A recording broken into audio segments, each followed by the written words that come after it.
All right, guys, welcome to today's Local Yokels Podcast. My name is Neal. I'm your host. And before we get started, I want to tell everybody about my primary sponsor, RoofWorks Roofing Company. They wanted me to tell y'all that for right now, through the holidays, and maybe into the new year, it depends, but they're offering a $500 rebate to you personally or your personal charity that you'd like to donate it to if they come out and do your roof for you. But it doesn't hurt. It's all free. Estimates, they'll come out and give you a quote or whatever, but they're the most trustworthy people I know. But you've got to tell them Yokels, Yokels. If you go and call them or email them or whatever, you can reach them at roofworksmidsouth.com. So check them out. Phone number is 662-303-0345. Okay? Make sure you say Yokels to get the rebate. All right, to the next thing, the Fancy Nancy Foundation. We're launching it. We're building a Jeep.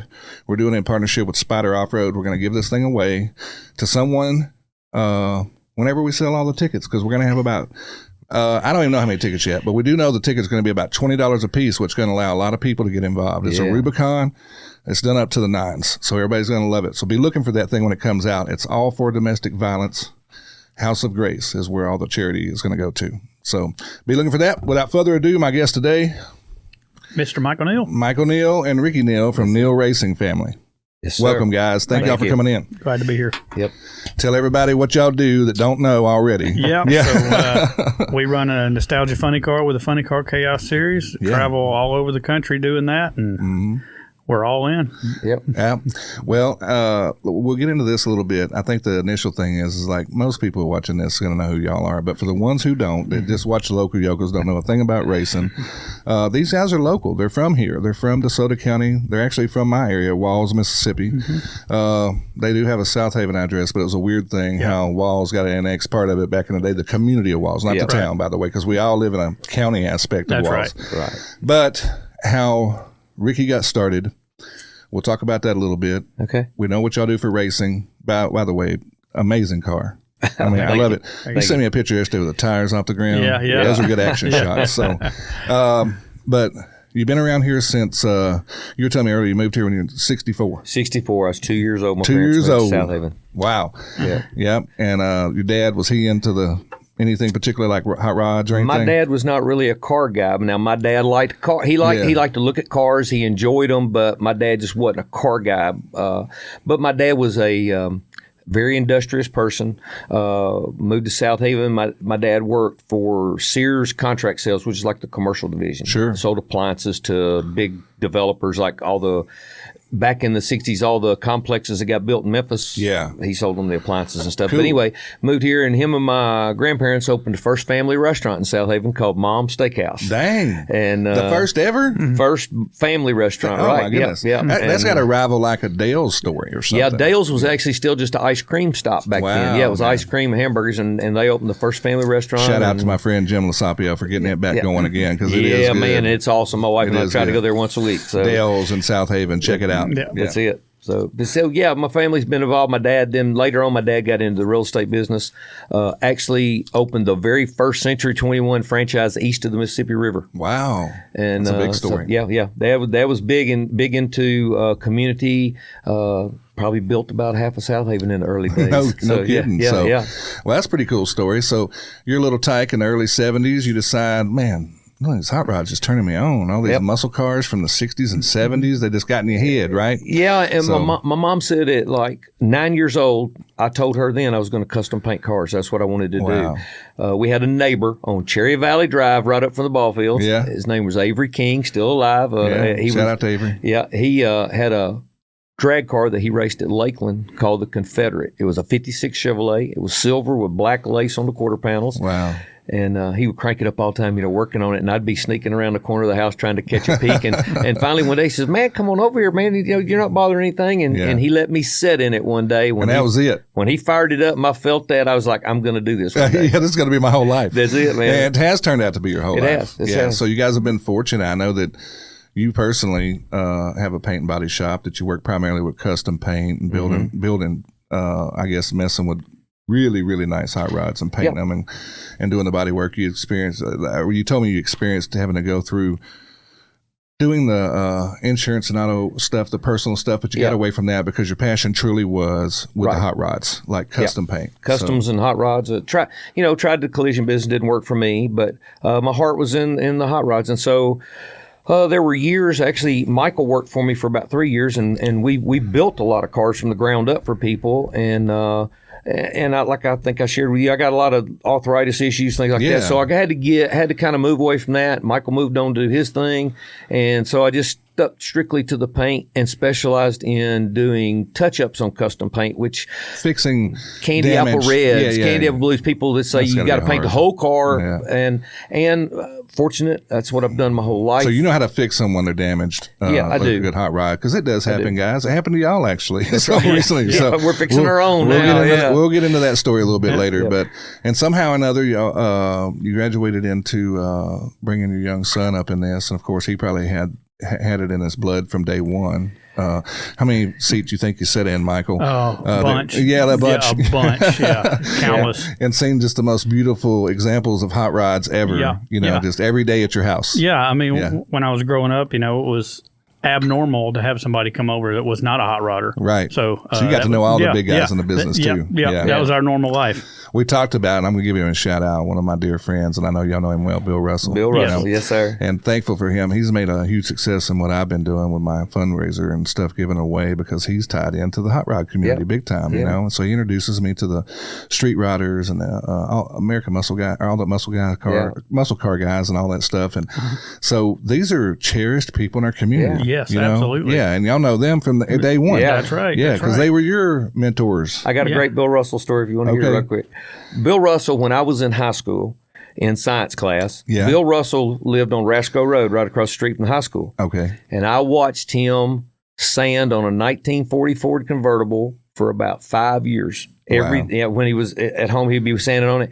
And at that time, my parents, we'd moved from Cherry Valley on to Chesterfield, right around the corner. Yeah. And I had a 66 El Camino that I'd built steel fender flares, all this stuff for. And so anyway, I'd get out and ride around the block every day, try to get the nerve up to pull over in front of his house, and talk to him. Because I want to talk to this hot rod guy. Yeah. So one day I pull up, get the nerve, I pull up in front of his house, and I walk over there and I said, man, I asked, could I look at your car? He goes, well, let's go look at your car first. And so Bill walks out there and he's like, who did this? And I was like, I did. And he goes, well, who painted it? And I went, I did. And he says, man, you really know what you're doing and everything. And so, but that encouragement is what put me mentally over the edge to say, I'm in. I'm doing this for a living for the rest of my life. Yeah. And I tell the story all the time when he's around. I thank him for it, because I looked up to him. He was this hero I saw across the street building a hot rod. And his encouragement to me was just the solidification I needed to make myself believe I could do it. Absolutely. Everybody needs a mentor, right? And regardless of what you're doing. And he probably didn't even know he did that for you. He didn't until I told him 20 years later, He's the most amazing man. I wished I'd known him longer. He is truly inspiring, Is. Although, Bill, like me, you got to get this text thing down. I was telling somebody the other day, like I'll text him at 5 in the afternoon. I don't know if he takes a big nap or he's busy or what, but like at midnight, I'll get a text back, I'm just messing around with you, Bill. I truly love you, man. You're awesome. Hoot. Yeah, you're a hoot. But however, you started this thing. You've had a passion from it for day one. Michael gets involved. You guys start. I know a little bit. You talked about how you really got into your stuff because of bike racing, BMX racing. Yeah. Dad gets a passion, and he goes, all right, dude, we can do this. Let me just go help you build a track. We start running a track. So y'all did this, I'm guessing, through the 80s, 90s area? So the BMX thing started in 99. Okay. A guy named Porky Me, which a lot of local people will know. Builder. Yes. Worked for John David Wheeler for a long time. He had a BMX track in Hernando. It was an indoor track. And that's kind of where we got started. And the lease deal kind of ran out on that. And we ended up all together, Dad and Porky, been building an outdoor track in South Haven with the help of Greg Davis and those guys when Greg was mayor.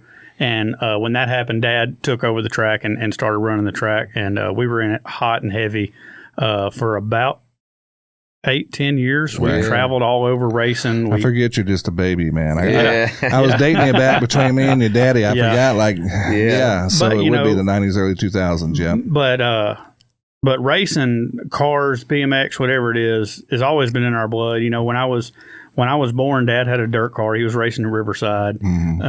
So we've always been involved in racing one way or another. There's never been a year of my life that we weren't racing something. Every weekend, something. Every weekend. And I gotta tell you, folks, that you don't know, man. Like me, I got like just exhausted trying to keep up with the ball teams. Yeah. So like racing, I do know this. You have to have a level of dedication that is, unbelievable, because everybody don't get to drive the car. Yeah, you know what I mean? right. Like it has to be a passion for the whole family, and it's usually a family deal. It is. You know, yeah. I mean, it has to be. Go ahead. I'm sorry, son. We ran a bracket car for years. Is where we really started out drag racing at. We raced at Memphis and Byhalia, and you can do that pretty manageable and not have to just devote every hour of your life to it. You know, because you can kind of go race, service the car, put it back in the trailer, and leave it till you're ready to go race again. Right. When we jumped into the funny car, that's when it really becomes a life-altering thing. It's a second full-time job. It's not a second part-time job. Right. It is a second full-time job. Man, there's sponsors. There's everything that you have to be holding to. Yeah. I mean, that's, when you do something like this, I mean, we called today and we said, what are you wearing? What am I wearing? Yeah. I mean, you want to make sure that your sponsors get every second you can give them, to be viewed or talked about. Because without them, it's hard for you to do this. It'd be impossible. Ronnie Giesling told me that, like, when they first started. I mean, they kind of just got started a couple of years ago. We all started together. Yeah. And he's like, Neal, it takes a ton of folks for us to do this. It does. We do okay, but like we can't do this on our own. You know what I mean? It's impossible. Yeah. So shout out to those guys too. And I know y'all are all big friends, like father and son's big friends, and then the sons are big friends. And by the way, y'all owe me a show if you're listening, Casey. Like you got to come on the show. So. Yeah, we branded ourselves the Mississippi Mafia when we got started, and we all do this together. If it wasn't for Ronnie and Casey, it wouldn't work, because we do all at home and at the track. We all help each other constantly. A ton. We have to. Yeah. We park together. We travel together.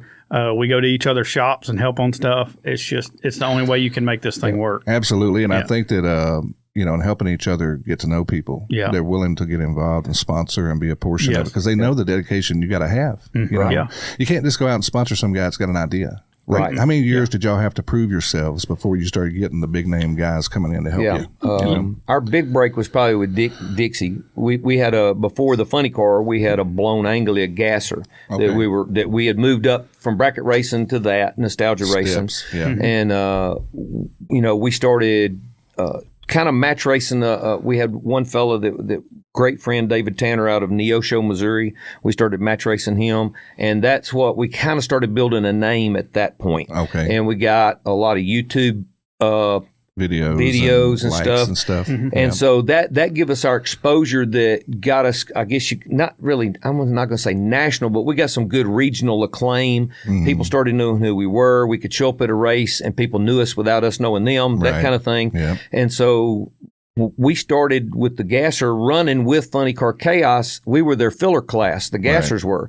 And we get to talking to these guys, and we've dreamed of the funny car our whole life. And we start talking to these guys, and, our brains start spinning, and we're like, if we really stretch things and we sell everything we got, I think we could maybe go do this. And then the next thing happens is Michael calls me one day. Him and Chelsea had sold their house, and they had a little money in the bank. Michael calls and says, there was this Nova funny car that we fell in love with that Jordan Ballou, guy we raced with, had. Right. And he had sold it, and Michael had been following it on Racing Junk. He'd sold and sold and sold. And Michael calls, he said, Dad, I bought Jordan Ballou's funny car yesterday. We need to go. We got to go to Wapella, Iowa, and pick it up this weekend. How old were you at this time, Michael? Late 20s? No, I was early 30s. I would have been 32. Gotcha. Yeah. So it's been 6-7 years ago that this happened. So y'all been really hardcore going in a funny car for 6-7 years. So we had the car for 2 years before we had the money to start building it. Yeah, because it takes by the way, okay, so let's just stop right there. Yeah. Let's talk about the difference between that step you took. Yeah. And like financially, the difference between the cost of a car. How foolish were we? Because as much as we love it, we really thought, okay, we got this figured out. We sold this race car. We got this much money. We got a motor to start with. We're going to come out, finish the car, and have money to start the season. We blew through that amount of money before we had even made a dent in building the car. Oh my goodness. So and COVID hits right in the middle of building the car. Oh geez, and man. COVID messed it all up because everything was more expensive. Yeah. Everything was harder to get. Yeah. And so it was a challenge getting it finished. It was a challenge getting to the first couple of races because we were robbing Peter to pay Paul to keep going. And by the way, real quickly before we get too far into this, give a shout out to both the ladies in their lives that allowed this craziness without to take them, place. my wife Teresa. Without my wife Chelsea, I mean, the stuff I have put her through, and her not complained. So, ladies, I wanted to make sure because none of us idiots do anything we love to do without y'all's support. So I was just going to make sure that we give them a little credit because I do know they have to love this. Yep. Or at least put up with it. It's a little of both, really. And then on top of all the racing stuff, we're hot rodders too, and we build hot rods and we drive hot rods. When we're not racing, we're driving hot rods. Right. So and my mom goes to most of the races. Chelsea goes to almost all the races, and she's not there just to watch. She packs the parachute. She backs the car up. She makes sure we eat because we'll go all weekend without eating. Oh yeah. So she makes sure we eat. She deals with me being gone every night of the week working on the car when we're home. Right. Because that's what it takes. Right. So and my kids too. My kids help at the track. They go to all the races. It is absolutely a family affair. 100%. And I know the same thing with the Gieslings. I mean, they're the same way. Like their wives, their grandkids are involved. The sister now is full on board. Absolutely. I mean, it's amazing, really, the dedication. Like I said, I don't think people understand when you get to the track, you see that car take off from the start line. They don't know what it took to get there. And for a lot, and there are a lot of people listening that probably have no idea what a funny car is. Right. So we're showing pictures right now. Right. And a funny car is basically just two round tube rails. With a gigantic motor sitting in them. How many horsepower y'all running now? We're in the 2,500 to 3,000 range. Blown horsepower, yes, by blown the way. horsepower. So it's just a round tube chassis with a motor and a fiberglass body on top of it. With a couple of wheels that are not stable, by the way. And bicycle tires on the front. There's no suspension. None. It's hardtail. And it sounds simple enough. But it's a monster you fight, and then the equipment it takes to keep that thing going at the track. We have to take basically a rolling shop with us every time we go to the track. Because you may have to rebuild the motor in between runs. You just never know. You just never know what you're going to have to do. We rebuilt the transmission at 4:00 in the morning. Oh my God! And it happens. I mean, every race we run 10 points races a year with Funny Car Chaos. And every race you go to, somebody's gonna have their car tore all the way down in the middle of the night. Every race. I mean, it's part of this thing. And a lot of times, what people don't know behind the scenes is these competitors get in each other's pits and start helping them. Because you want to run a good race. You want them to be competitive. You want to grow the sport. You want each other to succeed because in order for that to happen, that's the only way you can grow it. And we're all friends. Every one of you. We call it the traveling trailer park because all these rigs roll up and down the road together. We go pit to pit every night, hanging out.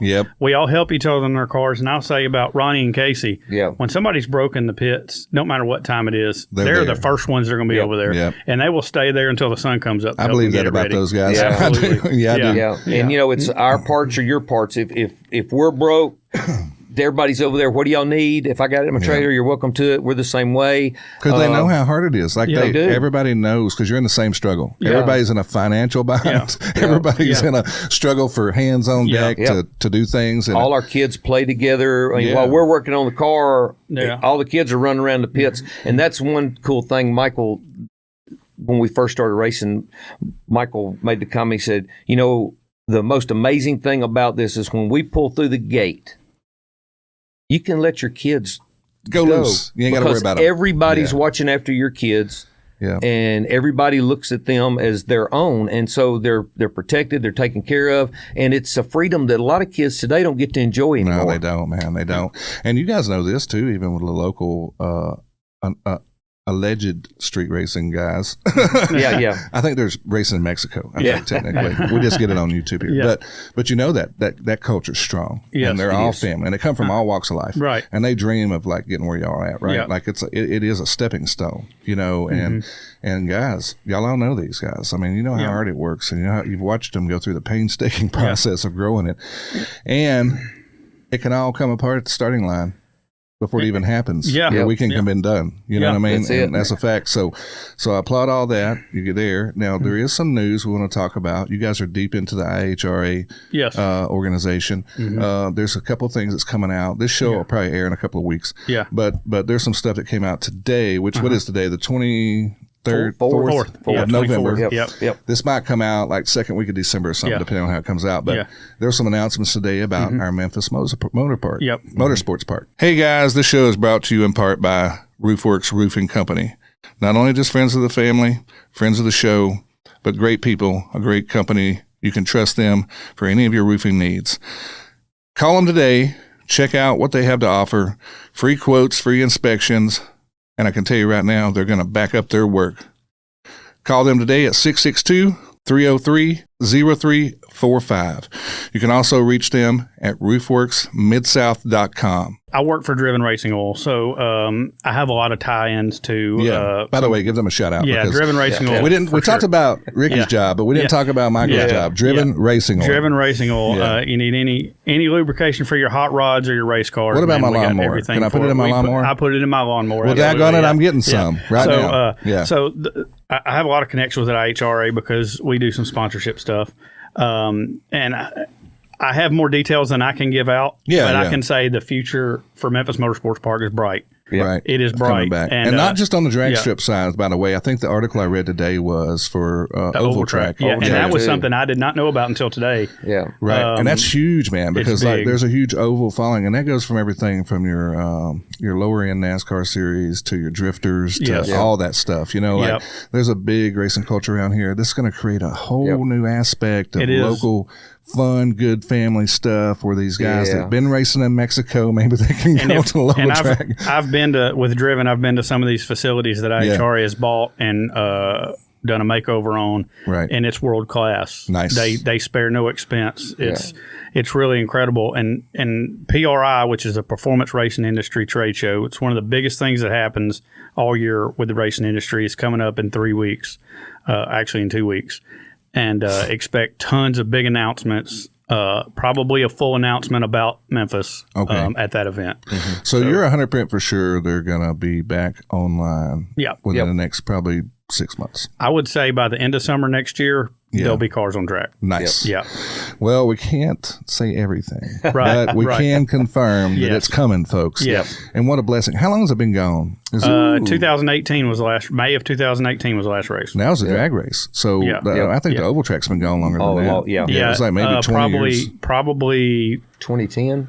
Maybe. Well, they were doing some ride-along stuff out there around 14 or 15, but it's been about 10 years since anything As far as happened. races, though, probably 2010. Yeah, I know they were doing like the experience stuff out there where you get in and pay for a ride around the track in a NASCAR or something, you know. But, man, it's huge. Like, we really missed that. I mean, I know that we need it. We need it. And IHRA needs it because they need this market. They need a facility like that in this market. Right. And I know people talk about how bad a shape it's in. It is in bad shape. It's just a skeleton. And IHRA is probably the only people that have the funding to take it and put it back to what it used. Probably better than it's ever been. Well, I would think so. I mean, I think that like the repaving, whatever they decide to do, they'll repave it from one end to the other. All that stuff, make it just really kind of fresh and new. And look, the only way to make it happen, guys, is to get up and support it. That's if they're going to invest this, we've all got to get behind it and support it. You know, That's right. When the events come around, we got to be there. And, somebody asked me the other day on our Neal Racing Facebook page, what's more important to the track, the race cars or the fans? It's both. Yeah. You have to pack it with both. You can't have one without the other either way. Right. If you don't have any race cars, fans aren't going to show up and vice versa. And I imagine they'll be doing some I'm sure every day of the week can be available up there if you get the right people involved to where, we can do safer street challenges and stuff, to where these guys don't have to risk it all. You know what I mean? And what IHRA's talked about doing, they made this public a couple of weeks ago. Every track they buy and own next year will also have a tractor pulling facility in it. So they're adding stuff besides the regular motorsports, besides drag racing and stock cars, and have tractor Ferris wheels. Ferris wheels in the infield for kids to ride on. And they had bull riding at the last event. Man. So let's make it a show. And that's what they're all about. Scott Woodruff, who was with Elite Motorsports and NHRA for a long time, now works for IHRA. Right. And that's what his goal is, to make it a show like it used to be. If you watch drag racing in the 60s, 70s, 80s, they had stunt guys and all the time. The lady that was shot out of the cannon and all kinds of stuff. Well, I think NASCAR and NHRA both built their whole, they finally got big because of the stuff they did to bring a crowd to the show. That's right. Because if you leave those dead spots in between, people get bored and stuff like that. They made it a spectacle. They did. It might be monster trucks, man. They come out and okay, we're going to demolish 47 cars. And especially nowadays with how fast all the race cars have gotten, you inadvertently are going to have more downtime because you're going to have more accidents, more oil down, stuff like that. All that. So when you have other stuff to do, it keeps people there. Right. Yeah. So they know how it is. Like promotional stuff, I don't even know, man. I don't even know if there's a class you can go to for this stuff. Like, you either just know it or you don't. Yeah. You know what I mean? I get involved. I was telling you about how the stuff I do. I don't know how. Right. I don't have any formal education in it, but I think what it is you allow yourself to hear others' ideas, you know, and you take them all into consideration. And don't try to be the smartest guy in the room. You didn't invent the wheel, so let's don't reinvent it. Yeah. Let's just find a way to try to make it run a little smoother. It's about communication skills. Very much so.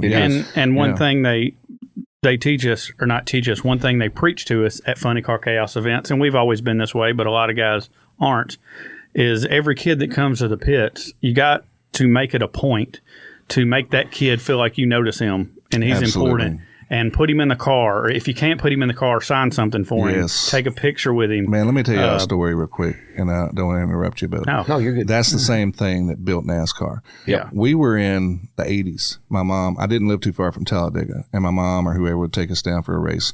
And you could actually go in the pits back then, on pit road, in the garage area. You'd see Richard Petty or Bobby Allison standing next to their car, but you could walk up to it. You know, and I don't know where that stopped, probably in the 90s or somewhere, because people stealing stuff or whatever. Right. But part of the experience that made us super fans before NASCAR got on the big level was we had access like that. That's right. You know, and you walk up and maybe meet the drivers. He's up by the T-shirt place, and he's talking to every single kid that walks up.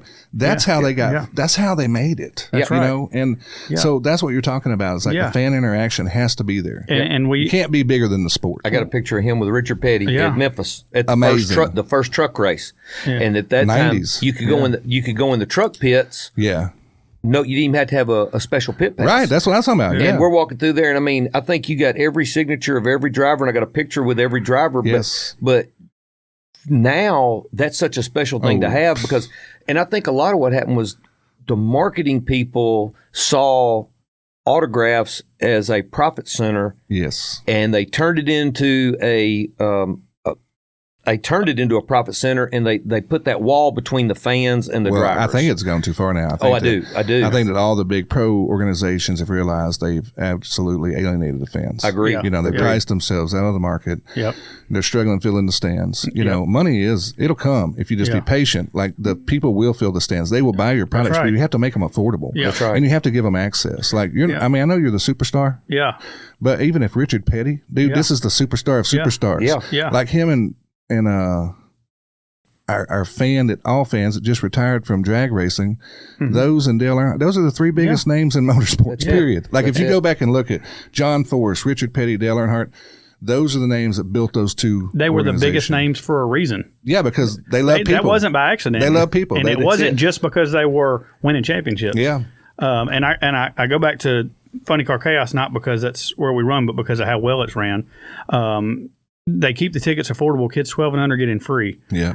Amy Giesland does a thing called Chaos Kids, and they'll gather broken parts from different teams, and we'll sign them. They'll get T-shirts and all this. Get teams to donate different stuff, and kids can come by and sign up. They get a goodie bag, and they draw a name at the end of the day, and the kid gets to take home all this stuff. Wow! And kids don't forget awesome that. Awesome job, Amy. Yeah, for sure. Kids don't forget that. It's called Chaos Kids, and it has had a huge impact. It's how we all become fans. That's it. As a kid. That's it. You know what I mean? Like you go back, we're just talking about how you got started, started.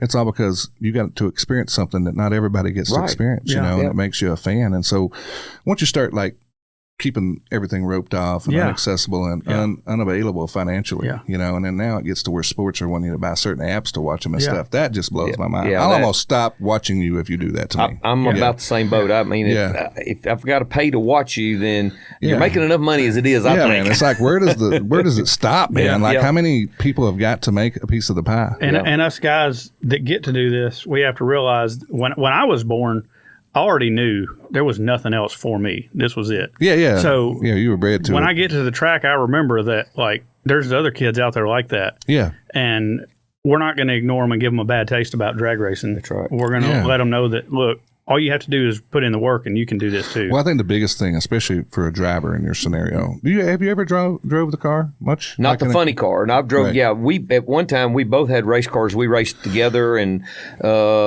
when we got, I still had a front engine dragster and we had Dixie. So until we had the funny car, I had a race car. It's almost impossible for both of you to drive that thing, probably. No way. Yeah, I mean, it'd just be impossible. Plus, to be honest with you, that's a little bit of a physical experience that you're not getting in a regular race car. Right. Like, and for me too, you get to an age that I realize that my reflexes are not what they should be. That's what I was talking about. Yeah. This is a whole different game. It and is. that thing, when you're talking about that kind of horsepower, reaction times, all that, it was unbelievable John Force was still doing that in the 70s. It was unreal. Unreal. To this day, like you think about it, I don't even know if anybody else has done it to that level for that long. And somebody that had not done it as long as he couldn't do it at that age. That's right. True. I think it was just it's conditioning. Muscle memory. Yeah, it is. It's just always there. Even they're at around 15,000 horsepower now. Yeah, and we're around we're somewhere under 3,000. And just our car is at times it's so violent that you come back to the pits with a headache. I mean, it happens. And you can't explain it until you've done it. You can watch the video and you can see the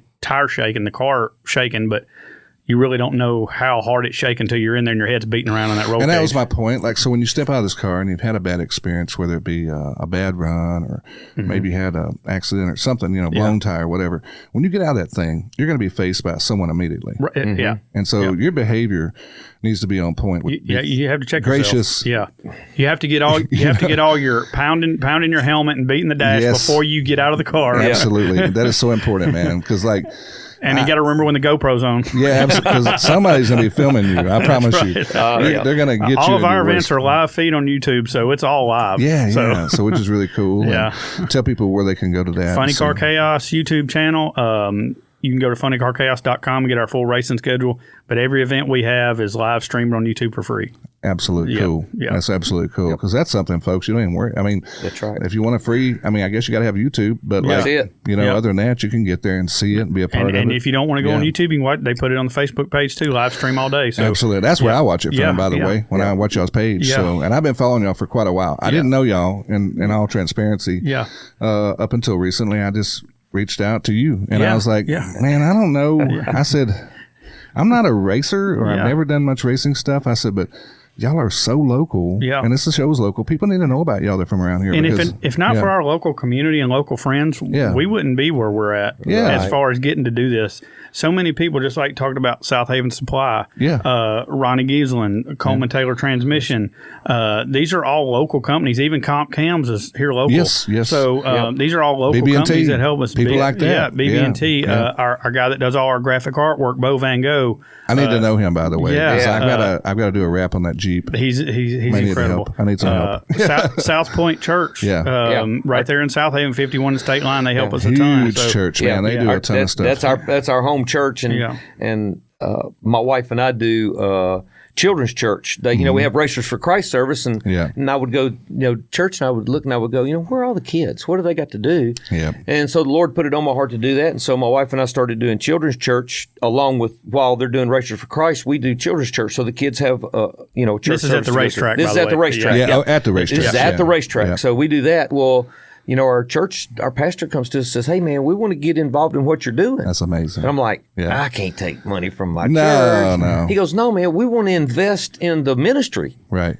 And so our church come on board and as a sponsor. It's turned into a big deal. I mean, it has. Usually it's at like always on Saturday mornings at 9 or 10 o'clock, and our pits will be full of kids Awesome. at every race. We start out with 2 kids, and the last race, I think we had 16. See, this is stuff people need to know. Yeah. Like that's the thing. You don't even realize like how this local organization, church, I know a lot of people go to that church, by the way. Yeah. And all of them are amazing. Every single one of them. Stacy Dodd, you guys, I think, man, I can just go on and on. Like I know Jimmy Golf. There's just tons of people I know that go there. It's a big, big deal. Yeah. And by the way, if people don't know this, they bought out what used to be a bowling alley, skating rink, and movie theater. And I think y'all have the whole thing now. We do. We own the whole building, the whole property, and we're almost ready. We took where the skating rink area was. Yeah. We're converting that into a community center for the local area kids. Fantastic. Because we need that. That's one of the things that's lacking in our areas. Our pastor is really big on repurposing to keep the identity of what it was. Yes. Not try to make it a something church. New. Right. And so the floor was really damaged from the leaks and stuff. So, but we pulled up all the floor we could salvage,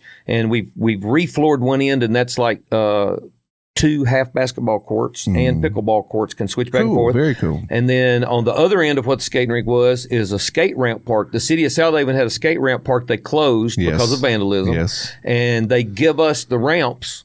And so we have put them indoors now. And in fact, I just painted them 2-3 weeks ago. Yeah. And so we're getting ready to open that up. There's going to be a small little movie theater in there with family movies. Yeah. We got batting cages. Nice. It's going to be a complete facility. Something that people need to know about. I didn't know about that. And I know people go there. So that's really cool knowledge you're putting out there for South Point. Shout out to them, for reinvesting in the community for you for helping. You guys are, without you being successful in your careers and having the awareness and following you have, it also gives you opportunity to speak on behalf of others. Right. And that's kind of what happens to me. You got a little bit of a format, a platform, and that's why I had y'all on, because I knew that y'all was going to say something good today. Yeah. A couple of different things. And it's a responsibility. It is. I think so. It's a responsibility. You have to take it serious. So the good news about this community center, it'll be under lock and key a little bit, so it won't be just be able to vandalize real easily. So there will be plenty of adults around to make sure it's supervised properly when there's people involved. And I have got a couple of mayors coming on soon, and I'm going to really, really dive into why. And I know why. I know the hard answer is why. It's because they are afraid of just that, the vandalism that takes place in the process. Because just our world's a different place than it was 20, 30 years ago. And so you have to really be on top of things. But how do we get those community centers? And sometimes it takes a church getting involved. I believe the churches have... I don't want to say the wrong word here, but the churches need to step up is the best way to say it. More churches need to step up and realize that's what the church used to do. Yes. And the church grew away from that. And it's time for the church to become that avenue for people, because parents don't feel safe letting their kids out. No. Nobody does. And so to have a place where they can go and feel safe and have an indoor facility, so rain or shine. Yeah, they can keep going. They can keep going. I know you probably grew up, you're a little bit older than me. We won't talk about that, but a little bit. But it's the same area, like Vacation Bible School. Right. I mean, man, every year. I went to everyone I could find in the summertime. Like if they was open, I was going. You know what I mean? I knew they wouldn't turn me away. So I got to see a lot of cool things. I got to do a lot of cool stuff that I would have normally got to do on the regular, just in my house. So churches, and I know that a lot of them are trying, but there's a whole bunch of them that are not. Right. And it could be resources. They just don't have them to do it. But, one of the things is I talk about teaming up, joining resources. Right. Don't worry about the shine. You know what I mean? Like just don't worry about getting the credit. That's right. If you'll leave that alone, we will do so much more together if you just do it together. That's right. Join resources, we're way stronger. And so we have some amazing organization. I like to mention on every show, but I could go on and on and on about the great people doing great things in our community. But that was just one more thing you just told me I didn't know about. And thank you, South Point Church. That's amazing. So what's your pastor's name? Craig Wendell. Craig Wendell. Yep. Thank you, sir. Yeah. Appreciate you. And on top of that, where are we at now with, there was a little bit of an accident here back in the summer. Yep. You guys were on your way home from a race. Yep. So elaborate as much as you can. Yeah. So we were in Byron, Illinois, northern Illinois, almost to Wisconsin, if you're trying to figure out where it's at. I've raced there a bunch of times. That's a long ways. It's a long way. about 9 hours. Yeah. And we were coming home early on a Sunday morning, and dark and raining, and went out a way that we typically did not go into a truck stop, and weather and unfamiliar roads got the best of us, and we ended up turning our trailer over, destroying our trailer and our race car. Just a complete accident. Hurt our rig, but we were able to fix the rig, but we did have to get a new trailer, build a completely new race car. We're starting from scratch with the race car, but thankfully, if you're listening out there and you got a race car, get Motorsports Insurance. Thankfully, we had our race car covered, or our funny car program would have been over. You've been done. It would have been done. Because I think the biggest concern, because people that know how expensive it is. They were worried for y'all. Like, is this the end of Neal racing? We were worried. We were worried until we made sure that even though you have insurance, you want to pay. Is it enough? Till you get payment in your hand, you're always worried with insurance. Yeah, absolutely. So thankfully, both insurance companies we had with our trailer and our race car, they did what they were supposed to do, what we paid them for, and they took care of it. And nobody got hurt. Nobody got hurt. Thank goodness. And man, all of our friends, like the next race. We had a race the following weekend. In Mocan or Joplin, Missouri, and all of our racer friends decided they're just going to have a big racer family. Racer family. They just all got together and had a potluck dinner. Had a potluck dinner. And raised money for us to help us rebuild our program. And we went to the race and they presented us with this money, and it was very overwhelming to the people like you or they're your friends, but to step up the way they did and that fast and to just say we love you and we want to help you out. And then like our sponsors like South Haven Supply, I'm gonna give a shout out to Kogler Equipment and Olive Branch, man. Jim and Andy Kogler stepped up and we took our rig over to them to get repaired. And they were like, okay, dudes, what do you what do you need? What do you need? And we had insurance and we just said, but there was a few things we if we're going to have to fix it, let's change it. No problem. And I mean, we went to pick it up and. If you have a big truck and you need repairs on it, that's no better people than Kogler Equipment. And like our branch. Like our trailer, we've got it painted white, but we've still got to stripe it to match our truck. And the weather's getting cold. And it's too big for my shop. So we sprayed the trailer outside, but they said, hey man, just let us know. You can come down here and use our booth one Saturday, and you back your trailer in and stripe it. No charge. Because y'all have a very specific theme. Yes. Right. I call it the Evil Knievel American theme.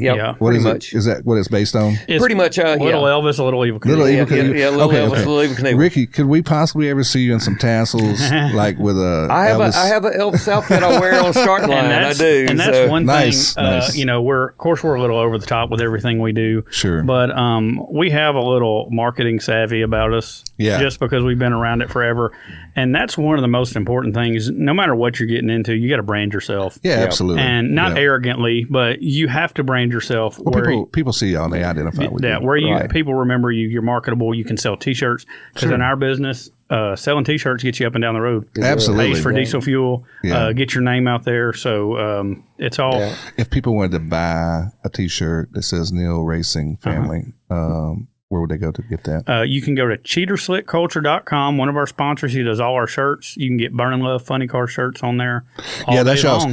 You're an Elvis fan, I know. That's right. You keep everything you got's Elvis themed. The Burning Love, all that stuff. The jumpsuit. That's it, man. And little combination. That and the Evil Knievel tied together because Evil Knievel patterned himself after Elvis the way he dressed. So they both fit really well together. As a kid growing up, Evil Knievel was he's my hero, bro. Oh yeah, it was it. Absolutely. I broke a lot of bones trying to be Evil Knievel. I even had an Evil Knievel. My brother actually had an Evil Knievel bicycle. That had the tanks. Do you remember? I've got one in my little museum at home. I've got one. That had the tanks on it and all that stuff. My brother messed up and took the tanks off. Got so much trouble for that. But I'm not even gonna lie to you. I don't know how much crap we tried to jump with that thing. That was probably the most dangerous thing that they ever produced. Was an Evil Knievel bicycle for us who did not know that was dangerous. You know what I mean? We're trying to drop our mama's car. We're doing all stuff. So, but however, going back to that, the branding is important.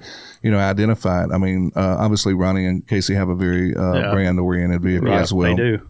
Pretty much anybody that's in the racing game, you have a number. Dale Howard's a good friend of mine, and we talk about that. Like, he has a number. I can see his number on the track. When I can't see the cars, I can see him. when I'm watching him race on TV. Yeah. I see that number every time, and I know it's his car, so it's a brand thing. It's very, very important. That's the thing about it. Funny cars, we have a number, but we're not known as much by our number than the name on the side of our car. Yes. And that's people keep asking us with a new car, are you changing the name? No, that's part of our brand. It has to be the same. It has to be the same name because there are pictures, and I don't know. We might show it on here of the car now. Yes. I might show that because it is beautiful, by the way. Yeah. But you had an agreement with the people like, hey, man, we're going straight back to our old scheme. And they're like, good, because we're going to keep racing our scheme. So we need you to get rid of that scheme. But it did look beautiful. And shout out to Alex Barker, who I bought the car from, who has actually stepped up from Funny Car Chaos. He's running IHRA Top Fuel now. So they have made the big show. Yeah. So they still use the Back in Black name, and that's why and that's totally understandable. We wouldn't want to run somebody else's paint scheme anyway. No, even though it's beautiful. It is a beautiful car. It is. I even seen that, and I'm like, man, Michael. I think it's gorgeous, but I said I do like the Burning Love thing better. I really do. Yeah. It just looks good on that GTO body. Yeah. However, it would look good on that Nova too. It would. It would have looked great. Yeah. And there's a story with where the paint scheme started. I had a 70 Nova in high school. Yeah. Well, when I got out of high school, my senior year, I got a 70 Nova. Me and my wife dated in it, and it was painted just like our Nova funny car was, and it was called Burning Love. Yeah. So you had it all duded up just like that in high school. Just like exactly. that. And that's then awesome. when we ended up with a picture when this is over. when he ended up with a Nova bodied funny car, that's why we painted it that way. Nice. And so it just has kind of carried on, and it's built its own monster here. Yeah. Well, you started with a brand in high school. Yeah. You know? It's a good thing you had this crazy father that knew how to do it all. Yeah, that's right. Like he was, I guess you were, when you first got a race car, when we got his first race car, I always give him the nickname Toad from the movie American Graffiti. Okay. That's where that came from. Yeah. And he really didn't like it that much. And I said, just trust me with this. And so then we got it as drag racing went on. He was like, and then when we got the funny car, he was like, I think I'm just going to drop that. I said, dude, I'm telling you, when people leave a race, they're not going to remember Michael Neal, but they'll remember Toad. And so it's just become, I would say a lot of people we race with don't even know his real name. They know him by, call him Toad. They don't know anything else. But it just become that branding thing. Sure. Yeah. But that whole deal, I don't know that I set out to try to give him a brand by calling him Toad, but I also know that nicknames work. They do. Nicknames work, and none of it, I mean, to be honest, none of it's fake. Like, this is all us. Yeah. We just push it to another level. Sure, Because, I mean, everything from jack stands to toolboxes, we make sure it all matches. Yep. Yeah. Even your golf cart. I seen that the other day, and I'm like, they literally have their golf cart just like their funny car. Like every toolboxes, cabinets, jack stands. That's dedication, folks. I don't care who you are. I bet you not everybody in that garage has that same thing. You know, There's no way. And you know, most of the guys in our series are like us. They're scraping pennies to make this work. Yeah. But then there are guys that they're just doing it for fun. They got plenty of money. They're not worried about. And those guys, they don't care about branding. It doesn't matter. They're doing it anyway. Sponsors or not, they're doing it anyway. Yeah. But the guys that are really like us, which is probably about 75% of our series, that are living their dream, and I don't have any goals in mind as far as where I'll stop. I just want to go and go and go and go. I want to keep going however high I can go. As long as you have a passion for it. You keep building that brand, and that's how you get sponsors. That's how you get fans. Yeah, that's how you make it. You know, like it or not, I get burnt out on it sometimes, but social media is something that if you don't have social media, you don't have sponsors. Man, you ain't gonna get it. First thing they want to know, they want to know your numbers. Yeah. That's it. That's it. They want to say how many followers you got, how many views you're getting, all that stuff. And what's your percentage of increase over the last 6 months? How are you growing? That's right. Yeah, because that's what they're interested in. That's right. They're not interested in what you've just done. They want to know what you're gonna do. That's right. Yeah, and I get that. So, by the way, I just think that, you know, I hate the world is so tied to the dollar because, you know, when you get started, back when y'all first started, it was all about just fun. Yeah, it was. Can we get down there? But then when you grow it and you get into the spot where you got to have money, man. You got to have it. And boy, and all I've ever wanted to do, like I said earlier, my whole life was race. Yeah. And we did. We raced and had fun, and it was just, we won, we lost, whatever. You know, we're just having fun. But boy, once you get in that funny car and that needle goes in your arm of that level of racing, there's no going back. You can't go backwards. There's no going back. There's only forwards. Like you try to get yourself teamed up for the next stage was like probably a $5,000 car or 5,000 horsepower car or something. You know? What is the next step above what you're doing now? The next step would be 4,000 or 5,000 horsepower. Right. And just building a bigger motor. Yeah. Running, we're running in the low 4s now. The next step would probably be try to get into the 3s. Yeah. That's where Ronnie and them are. Ronnie and them are running in the 3s. They're running 390s. They're running a screw-blown Brad Anderson. Gosh. That motor is unbelievable. It is. And they're probably in the 5,000 horsepower range. Oh, right. So, right. I was like, hey, Casey, like, is it just like holding? A whole bunch of that. Yeah. Point and shoot. Yeah, it's point and shoot. And I hope like heck you can hold it still. Because, I mean, you're really at the mercy of your engineering. And horsepower, a little bit of this. Even our car, we're the, I guess you could say, the bottom tier car of the series regulars, right? Just with our budget. But even our car, like the first 60 feet, you can't see. No, you're letting go of the button and hoping it's pointed straight and see what happens. Man, yeah. So I think with that too, when like people need to clarify if y'all are racing 8th mile, quarter mile. Right, we're racing 8th mile. It's an 8th mile series, and there's a lot of back and forth about that.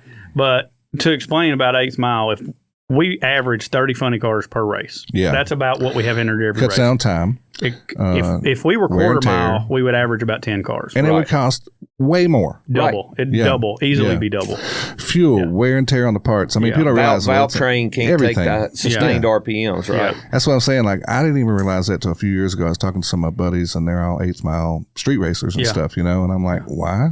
Yeah. And he's like, shoot, it's money, man. That's it. And so my first introduction to that was years and years ago. I had good friends, Bebop and them, that had the Holly Springs track. Bebop. Bebop. And Eileen. Let's don't forget about Eileen. Yeah. That's right. Eileen's really the boss. There is no Bebop. There is no Bebop without Eileen. Eileen Davis.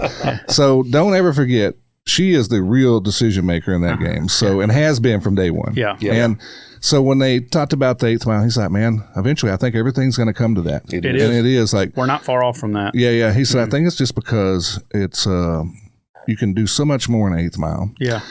It's a cost saver to the person involved or the team members, and there's a durability factor that goes involved. And nobody wants to talk about the evil insurance word. It's also insurance liabilities for these tracks because top speeds are different. The cars have gotten so fast. Yeah. And shut down on the tracks. And one thing, it allows a show like Funny Car Chaos, if you're going to run 8th mile, to go to markets that don't get a big show. Right. So when we go to Joplin, Missouri every year, it used to be a quarter mile track. It's 8th mile now. Yeah.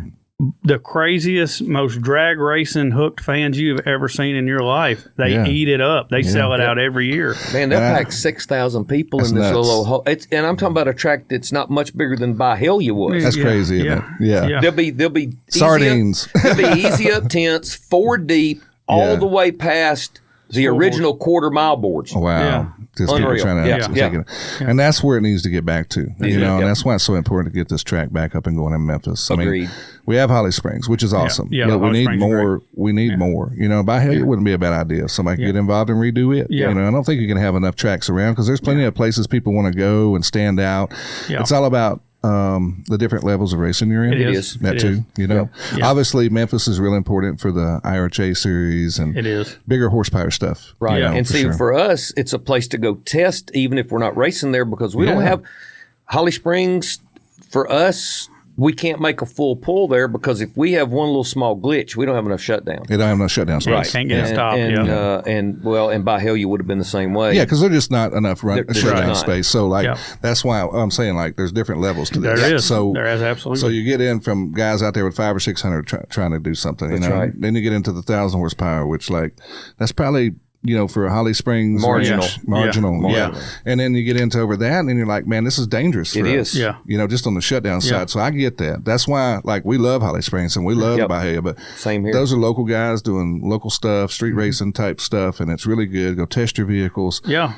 See what you can pull on 1,000, 1,500 horsepower. Yeah, but that's right. But when you get over 2,000, it's in a dangerous world. Yeah. Trying to get slowed down. Yeah, and when we go out to test, it's expensive for us to just go test. Yeah. So we got to make sure that we can get a full pull and get full data. Yeah. So we love Holly Springs. We go there and run with our gas or whatever.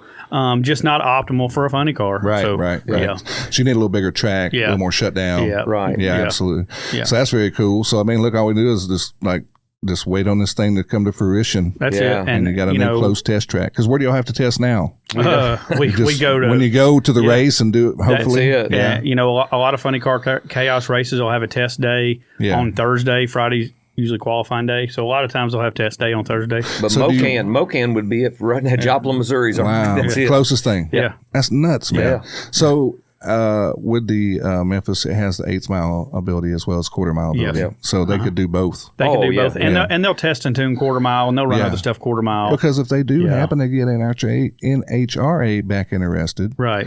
which is the goal, right? A long-term Well, goal. I don't think Well, so. you If don't think so? IHRA owns it, it'll be IHRA. It It'll won't just ever be strictly go. them. Yeah. But they still do have the big horsepower Yeah. Oh, yeah, cars. big- yeah, There's yeah, they got a still full big 10,000 show. plus. Yeah, they have the Oh, big yeah. show quarter mile cars. In fact, there's already they've leaked the schedule. There's a national event scheduled for next November. Beautiful. So, and that'll be the big cars. There'll be The- nitro, Yeah. top Yeah. fuel, 300 All miles an that hour. stuff. Yeah, Yep. yeah. Oh, yeah. Yeah. That's where I get confused a little bit Yeah. on the classes. I guess it's Yeah. just a different organization. IHRA, yeah, it's just a different company that does the same thing. NHRA, Yeah. they have a full list show of cars, and Yeah. the good thing about IHRA is it's still, I would say, more of the working man's type series, and so there's never been a good step up from like where we're racing in Funny Car Chaos. NHRA is unachievable for us. Man, who can get in there? You can't. You have I to mean, be a multimillionaire. You got to or you got to have a sponsor that's willing to put out $14 million a year. Yes. Yeah. Yeah. And so IHRA gives guys like Todd Barker that we bought Todd and Alex we bought our car, the GTO from. Yeah. They've stepped up and they're running a nitro car, funny car, and that's their way to step up Sure. and run a bigger show Yeah. And people, that's affordable. I say Don't- affordable. yeah. They can make it affordable by, Right. And people don't realize even like what it takes to run our car. So without any hiccups, with no issues, just routine maintenance and travel costs, we're between $30,000 and $40,000 a year. That's just basic travel and maintenance costs on the car. That's not a single replaced Yeah, like if a part. motor goes, Yeah. Right. I mean, that's another 50 grand or So, whatever. You know, yeah. I don't, I'm assuming. Yeah, 'Cause, I mean, absolutely. a weekend just we didn't even. That's what killed us on the front end. We didn't think about it. Is just the fuel for the truck to get to the race and get home. It averages, depending on distance, but it's $900 to $1,200 a weekend in diesel. Yeah. Then we'll burn $400 worth of generator fuel because when we leave the house, the generator on the toter cranks up. Yeah. And it don't shut off till we get back to the house. Yeah. The generator on the trailer cranks up when we pull into the pits, and it don't shut off till we leave the pits.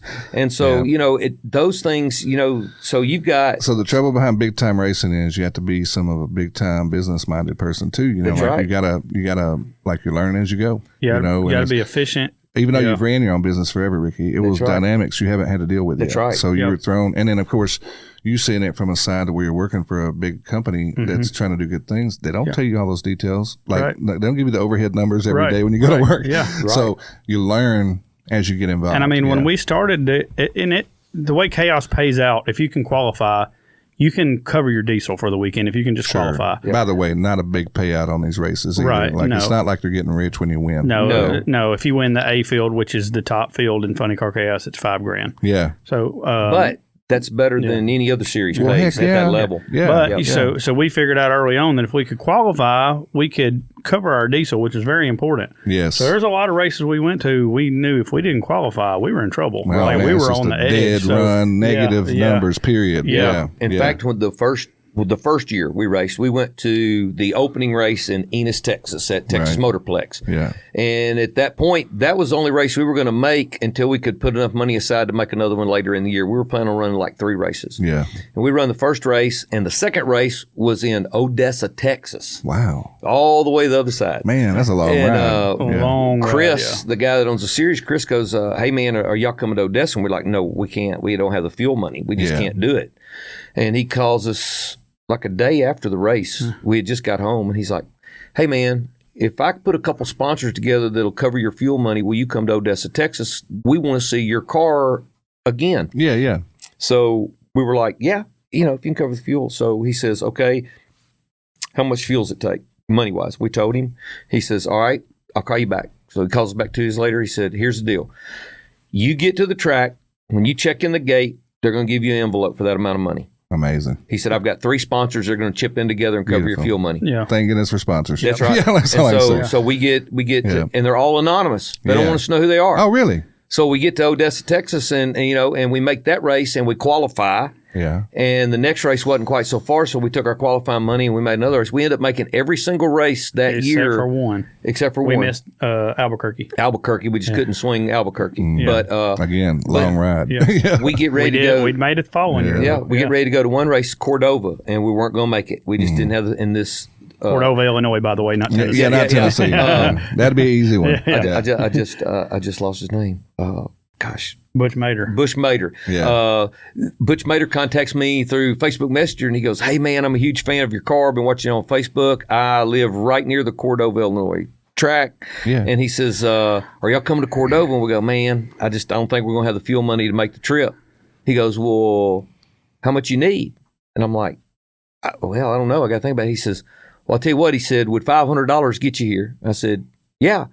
He goes, "I'll tell you what, if you'll come to this race so I can see your car in person," he said, "I'll be waiting at the gate with $500. Awesome. Yeah. And he's come back every single year, and he sends us $500. Nice, man. And this is just a guy that just likes our car. Yeah, he's just a fan. Yeah. And but that's guys. What I'm telling you. When I say this, and I heard a friend of mine, by the way, we talked about knowing him, Richard Burrow. Yeah. Richard's a great guy. He said something a while back that resonated with me. He said, car culture people are the most amazing group of people. And he is not lying. I'm a little biased, but I have to agree. I mean, in every aspect of what you call it, like from hot rodders to just rat rods to dragster. I mean, dude, Jeeps, whatever. They're just so good and like it's a family thing. And that's the thing about us racing. I love racing more than anything, but we enjoy as much getting to the track to see our racing family as we do racing. Yeah. I mean, it's like a big family reunion. As soon as you get there. Like we're in the off season right now. Of course, we're thrashing with a new car, but we haven't seen our people since September, and our awards banquet is in February, and we're just itching to get to our banquet just so we can see our friends. That's awesome, man. Yeah. Y'all went to the Riders reunion. Yes, absolutely. Which your friends got some great recognition. Yeah. Ronnie got a huge award, and Casey did too. Yep. That was really cool. I was trying to make it. I just ran out of time that day. I know they started a little bit early on me, so it was kind of hard. Yeah.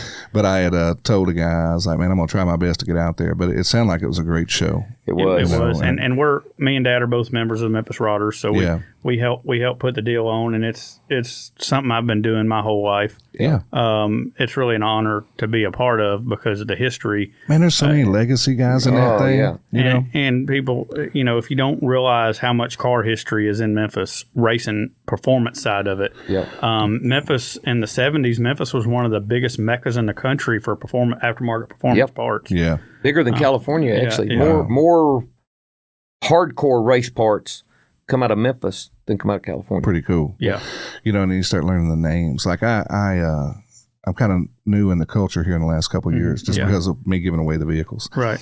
And I start learning things about people and I'm just amazed at the stories. Oh, yeah. Some of the cars that they had at the show, like the legacy guys, it's dead and gone, but they left this huge legacy with these vehicles. What they been in the game 50 years, or 60 years. Yeah. And one of them, when we was at the Memphis Street Rod Show over in West Memphis, this back in September, the gentleman, and I can't remember his name, I should know, but land speed record after land speed record. George Poteet. George Poteet, that's it. Yeah. And how he was just a pioneer, he was. and just wanted all of his friends to be a part of it. So he would take them, with him and probably driving stuff they had no business driving. If you think about the speeds that he was getting in those little boxes, those little, it was amazing. Yeah. So. He went over, of course, he's passed away now. Yes. Last year, but he went over 500 miles an hour more than 400. 400. I'm sorry. Went over 400 miles an hour more than any person in history, more times than any person in history. And not in recent times either, by the way. This stuff was like way before all this. No, this is recently. This is the last 20 years. The last 20 years. Yeah. Well, to me, that's But but I'm saying I think 482 was his fastest. He went over 400 miles an hour like crazy. Probably 10 out of 15 years. Yeah. Yeah. So think about that. So when you say that, more than anybody in human history in a vehicle, right? Yeah. So people, that's a record. In a piston-driven vehicle. Yeah, not a jet engine. Right. None of that stuff. Piston-driven vehicle, right. Yeah, so that in itself speaks volumes it's to where somebody's passion. And I know he had money, so he was able to kind of do these things. Yeah. But he had a passion. He wanted his friends to come along for the ride. And almost everybody that knew him was able to participate in his... Pretty much. Yeah. If you were in his circle, you got to go. In fact, one year we were at Bowling Green at the Hot Rod Reunion. Yeah. And George had loaned one of his cars to DuPont for their paint booth to display, and George was up there. And Michael, you were probably, I don't even think you had a driver's license then. I know you didn't because you were working on that A model sedan. You were probably about 13.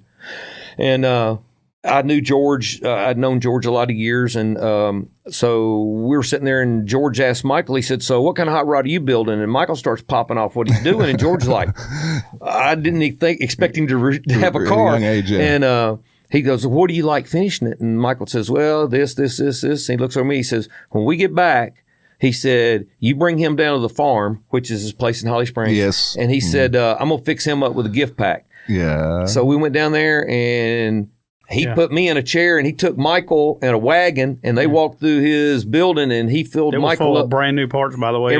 Everything and, Michael needed. He said, "You need a steering wheel, pick one out of that pile. Oh, my goodness. You need a steering column, pick one out of that pile." Again, a guy who, like, that was another mentoring situation. That's right. Absolutely.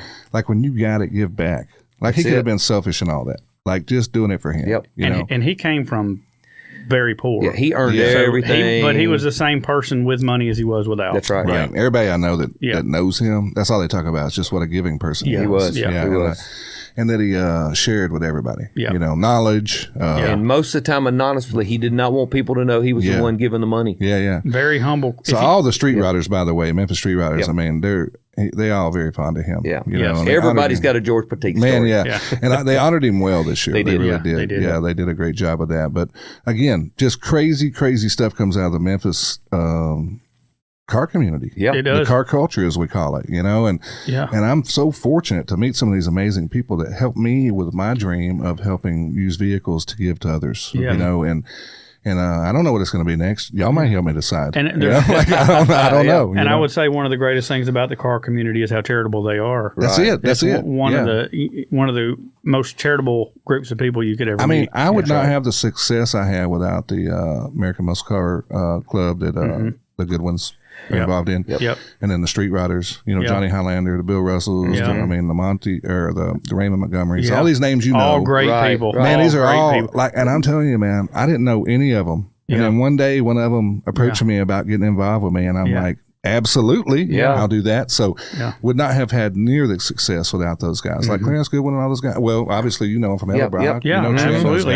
Trent, Clarence, Raymond. His wife, Lori's amazing. Known them all my whole life. Monty, Raymond's sons, a big time in the Porsche community. We just did a big barbecue thing down there at his place a couple of weekends ago we went to. So I could name a ton that I've just met in the last year, really. And man, it blows my mind. And I think the common thread, too, when you look at it is, just like we were talking earlier, every person remembers that person that helped them or inspired them in the car community. There's always one that did it for you, that got you kicked in. And it's because it passes down generation to generation to generation. And his son now, Huck. I was just going to say that. Yeah, man. Y'all have a family event, but you don't do much without your kids. No, my kid, unless my daughter's big in sports at school. Yeah. So unless my daughter has a sporting event, we go to a race or a car thing, they're all with us. Absolutely. So, well, I think it's probably one of the few things to where, you can't really do it without your family. You just can't do it. I wouldn't want to be on the road all the time without my family.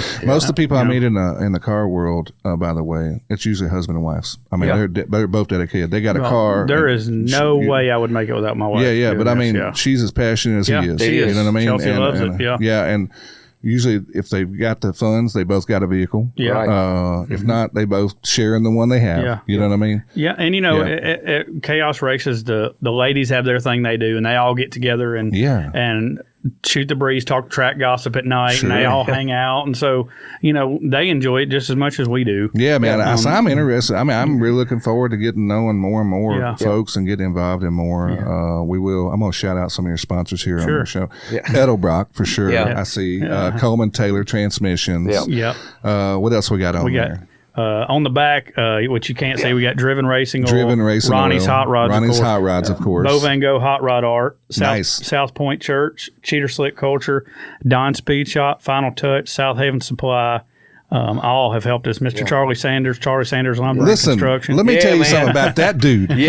I met him in Sardis, Mississippi, out of nowhere. He walks up to me and he goes, "Hey, man, what's your name?" And I was like, "Well, Neal."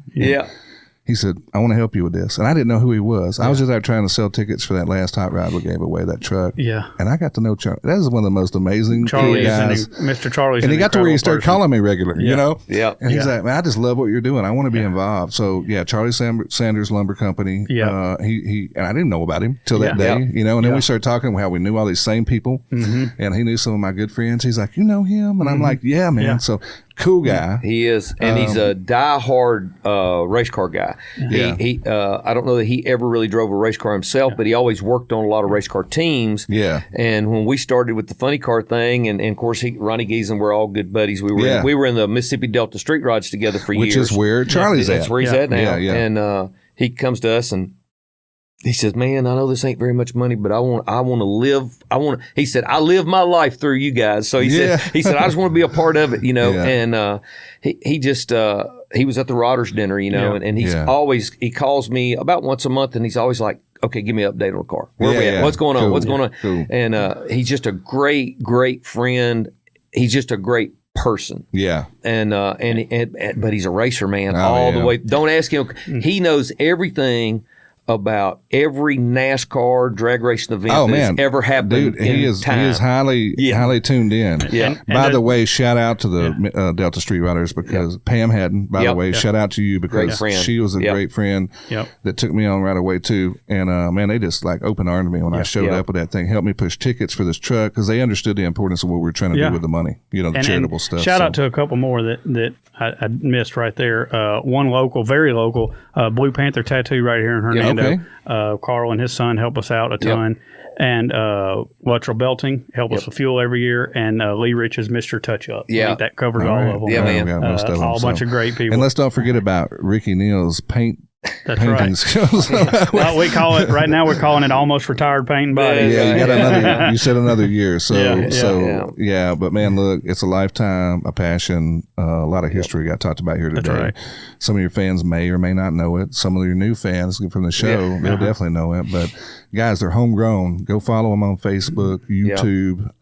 It's important for their sponsors, and also they like to interact with their fans. So you know, we love to hear, especially local fans. We love to hear from people. We try to answer as many questions as possible, and truly, if they want, the most they can do to help us right now is follow our page and like stuff because that's what our sponsors look at. I mean, that's truly what they look at. All it is just it truly is following and likes and engaging. Ask them questions about this stuff. Right. They don't mind it. I know Michael's on that page a lot. Oh yeah. I mean, that's kind of how I talked to you originally. I just hey man, do you want to call me and we talk about it? And he's like, shoot, So and that's his gift. Michael's gifted in the social media thing. That he does a lot of that for Driven. One of the reasons he works there and.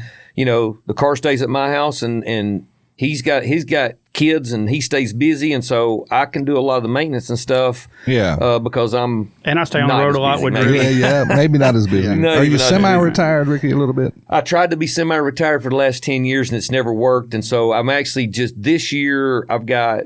I promised everyone that had something on the board that I would finish it, and so probably early next summer. No new projects. I'm not taking on any new projects now. I'm not going to say that I really like getting involved. I got to redo an original Jungle Gym funny car last year. Pretty cool. And so if something come along like that, I would probably take on that one project. Yeah. But to go work in the shop every day,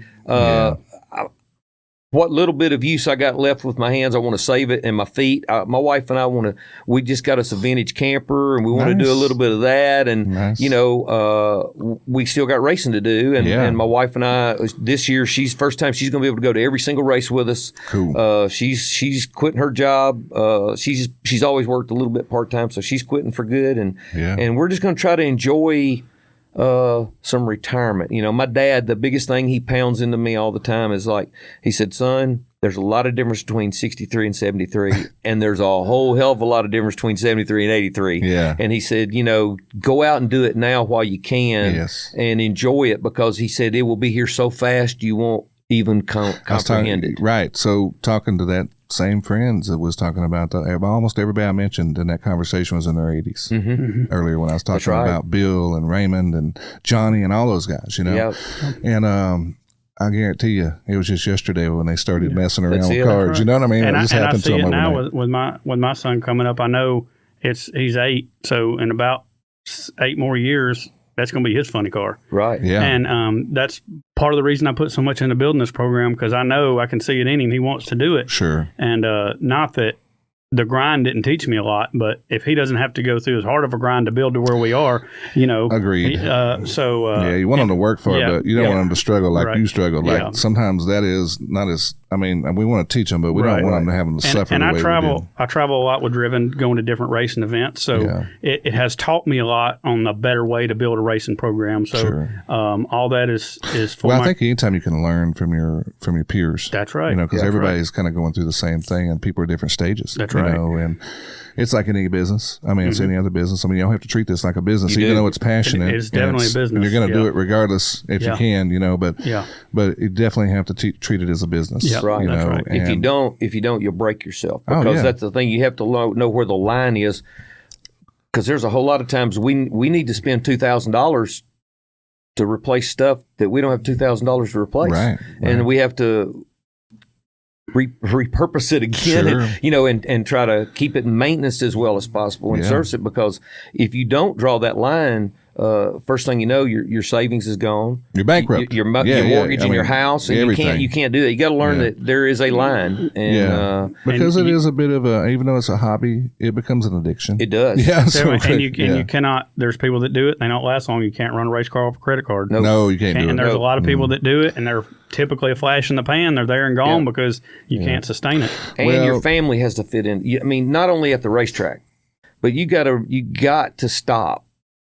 And you got to have family. You got to have family time, and you got to let your family know that sometimes you have to purposely let them know that you are more important than this race car. Even though that's what we do as a family, and we're driven to go do it all the time. Sure. There's a moment in time right now you're more important to me than that race car. I think that's important. Like in general, I know we need work and jobs and careers, but I mean, at the end of the day, they can't supersede the family. That's right. You know what I mean? Right. They can't supersede the love for your wife or your children to let them know that you're important, because like growing up, you hear a lot of big racers talk about how, Dad was always gone. I didn't even know him till I got to be an adult, and I started racing a little bit, and then he wanted something to do with me, it's important when they're young to kind of involve them and let them be a part of it. I really do believe that. 100%. It's like Huck. Huck has his own toolbox in our trailer, and he helps me do the safety check on the car. When we get to the track, he knows what he's doing, and he's learning that discipline of. And it's amazing how much he finds. At 8 years old, but it's that teaching him now how important safety is. Yes. Michael got him his. My wife and I, we all went in and got him his first gun for his 8th birthday, little 22. Yeah. And first thing Michael taught is gun safety. Sure. So it's that.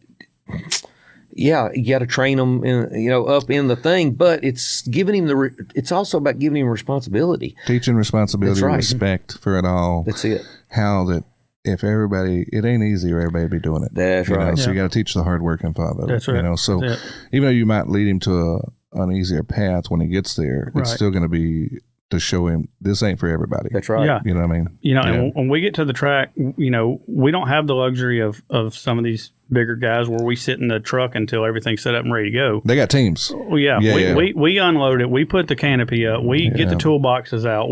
And he's part of that. So he knows the work.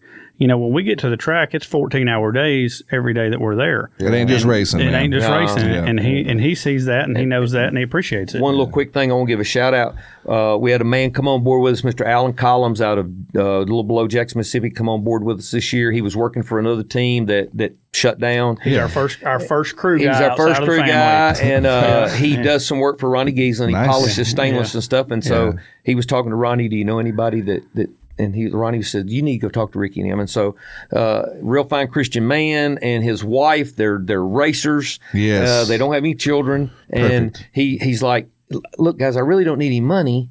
I want to be a part of it. I want to do what's going on. I can pay my way for the most part, and we try to help him as much as we can. But Mr. Alan Collins, if you get to hear this, thank you, because I mean, we're at the point that we almost have to have somebody. Because like when we're in the staging lanes, he handles the wheelie bar and the tire pressures and stuff so that I can focus on buckling him in. And, it gets to a point, you physically have to have the bodies just to cover everything. Yeah, and Huck just ain't old enough to get on the track yet. That's right. He can't get on there. And I'm sure there's a rule, 18 maybe? Yeah, 16. Yeah, so he has to stay on the golf cart he can ride on the golf cart up to the line, but he can't get off the golf cart. Right, he can't get out and spot you or line you up or nothing. No, that's right. So, that's the thing. I know he wished he could. He does. He's probably dying to. He would take the car for a pass if we were I'm sure he would. Not scared of anything. It's all family, man. Well, look, y'all have gave us a wealth of information on family racing. And I hope if anybody learned anything about it, it's like if you're looking to start this or get involved, I'm sure they would help you if you want to reach out to them through Facebook and ask questions about how do we get started and what's the right class to get in to begin with and things of that nature. And then we're struggling too. We're right there where y'all are at right now. What did you do in this? Tons of questions, and everybody wants to help each other. That's right. So I think that just coming on today and talking about your, and obviously one of the things we didn't talk about is y'all's success, like how many races you won, lost, all that stuff. Yeah. So we have not won a funny car race yet. We've won rounds. We went to 2 final rounds, but we have not got that first win, and that is our number one. You've won races, you just haven't won in the funny car chaos. We haven't won the overall event. Right. We won a lot of rounds, just hadn't won. Right. And so that's our. Is there that one person that's just the nemesis? Ourselves. Yeah. Just ourselves. Well, but you know what I'm saying? Like you win the rounds, you beat other cars, but there's that one or two guys every week in and week out. They're just tuned in right now. Yeah, I mean, there's a guy, Justin Herbst, out of Nebraska that we run in the C field is what it's called. And Justin actually won the championship this year. And congratulations. He was very hard to beat. So, there's guys that are there. If you're paired up with them, it's going to be a tough one to crack. Yeah. But every time you get closer. That's right. You just know you're doing that much better. It's top of our list for 2026 is win a race. You got to have that person you chase. You just do. And I'm sure Ronnie and Casey are the same way. Yeah. You know what I mean? I'm sure they got somebody up there that's like every week. It's just like, how do we beat them? How do we get, these funny cars, they make so much power and they're so finicky between weather and different tracks you never stop chasing it. So every week it's just and I'm sure they're battling it too, the guy that gentleman you mentioned. Absolutely. I mean, their struggle's real too. They just might be a little more fine-tuned on their setup. Yeah, he's got his car figured out. All that stuff, and that's where you're trying to aspire to. Yeah, right. Absolutely. And then he might get ready to step up to the next level by the time you figure it out. That's right. Well, and the thing about a funny car too is we've got you get it mastered this year. Yeah. But it ain't mastered next. I mean, it can turn on you, and it's like we had a cycle there we went through. Man, our car was running really good, dead on. But then turned around, man, and the monkey gets on your back, and you just don't want to let go, man. Funny car is funny business, is what you're saying. Yeah. And sometimes you can't figure out what changed. Yeah, you don't know. And sometimes you get out of the car and they say, "What'd it do?" I don't know. It just ran good. That's all. It hooked. That's all I can tell you. So anyway, guys, thank you so much. Anything else you want to add today that you want to mention? Or no, man. Just again, want to thank my wife and kids for being such a supportive role in this thing, and of course, my mom and dad. Without my mom and dad, this wouldn't exist. Well, that happens. You wouldn't exist. That's right. So you have to give thanks for that. And guess what? Without his dad, he mentioned, he wouldn't exist. So. I want to thank my wife and thank my dad and my mom, but my dad taught me business sense. Yeah. My dad was a great businessman, and he taught me how to manage my money. Yeah. How to not get myself in a big hole. Yeah. And that's a struggle every day for everybody, right? Yeah. But if it wasn't for the knowledge that he taught me and the work ethic that he taught me, we wouldn't be, because work ethic, if you ain't got it, this ain't for you. Oh, this ain't a lazy man's game. It ain't a lazy man's game. There's no days off. No, never. 7 days a week. Yeah. And when you're not working in it, you're laying in bed thinking about it. Yeah. And what tomorrow can I do to make this easier or better or whatever, right. So anyway, guys, thank you so much for putting all that knowledge on us. And I wish you a great success story in 2026. I'm going to try, if they do something close, I'm going to try to get there. Yeah. I really am. Sure. I am. To come support you and Ronnie and all those guys and Casey. Yeah. Again, guys, thank you for joining us today. Remember, go follow, like, share Neal Racing Family. Obviously, my show too. Please like, follow, share. So, the Local Yokels Podcast. Again, till next time. Thank you, guys. Bye.